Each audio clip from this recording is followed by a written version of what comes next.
आदरणीय, आपका शुभ नाम? राजेश कुमार। किस शहर से आए हैं आप? मैं नोएडा से हूँ, दिल्ली से ही समझिए। जी, आज देश की राजधानी दिल्ली में, दिल्ली के प्रगति मैदान में विश्व पुस्तक मेला चल रहा है। जी। आप यहाँ पर एक वक्तव्य में आए, आपको कैसा लगा और इस पुस्तक लोकार्पण के बारे में भी बताएं। देखिए, ये जो पुस्तक मेला है, ये एक ऐसा अवसर है जब हम लोग आपस में मिलते हैं, नई-नई पुस्तकें देखते हैं और नई-नई चीज़ें हमारे सामने होती हैं।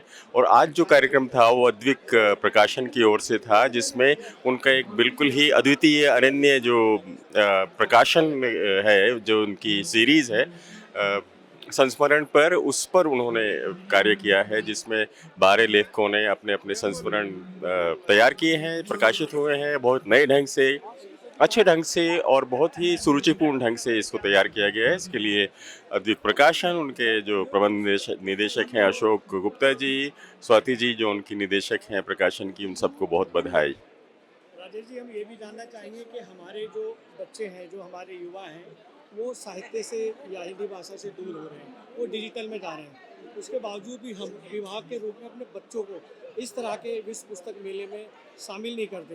और उन्हें शामिल करें तो हो सकता है कि वो इनसे इनके प्रेमी बने और इन्हें संस्मरण के रूप में लें। इस पर क्या बिल्कुल, कहना बिल्कुल चाहेंगे? प्रजापति जी, बहुत ही आपने मुद्दे की बात कही है, मार्के की बात कही है। अगर यहाँ पर इस पुस्तक के जीवंत मेले में बच्चे आएँगे, विद्यार्थी आएँगे, तो वो साहित्य के साथ, भाषा के साथ और इससे भी बढ़ कर के हमारी जो संस्कृति है उसके साथ जुड़ेंगे, उसकी सराहना करेंगे और उसको अपनाएँगे।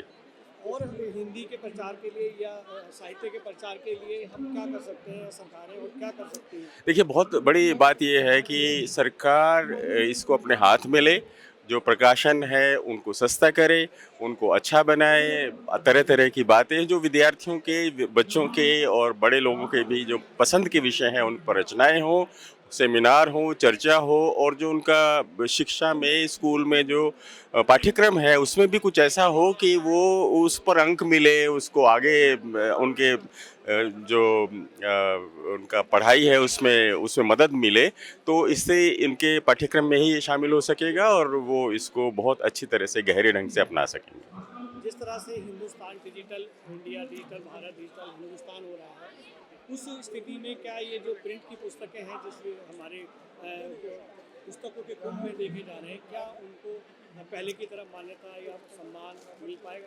देखिए, डिजिटल से डरने की आवश्यकता नहीं है, क्योंकि डिजिटल में भी आपका साहित्य, जो आपकी पुस्तकें प्रिंट रूप में हैं वो जा रही हैं। उससे हमारा जो पर्यावरण है, जो हमारे पेड़ कटते हैं वो कम होते हैं, लेकिन इसका महत्व कम नहीं होगा, क्योंकि हाथ में लेकर के जो क्या कह रहे हो, हाथ में जो लोग पुस्तक लेकर के देखते हैं, पढ़ते हैं, उसका अलग आनंद है और जो डिजिटल रूप में ई बुक के रूप में पढ़ते हैं उसका आनंद है। मतलब ये समझिए कि साहित्य का और विस्तार, मतलब जैसे आपने किताब यहाँ छपवाई और दिल्ली में या नोएडा में वो मिली, लेकिन अगर आप डिजिटल करेंगे तो पूरे विश्व में अचानक पहुंच जाएगी, सबको मिलेगी, जो आजकल बहुत बड़ा मुद्दा भी है और लोग चाहते हैं कि उन तक जल्दी से जल्दी किताब पहुंचे। राजेश जी, आपसे बात करके बहुत अच्छा लगा, बहुत धन्यवाद। बहुत बहुत धन्यवाद प्रजापति जी, बहुत शुक्रिया। अगर आप ये वीडियो YouTube पर देख रहे हैं तो हमारे चैनल को सब्सक्राइब करें और बेल आइकन को दबाना ना भूलें। अगर आप Facebook पर ये वीडियो देख रहे हैं तो हमारे पेज को लाइक करें।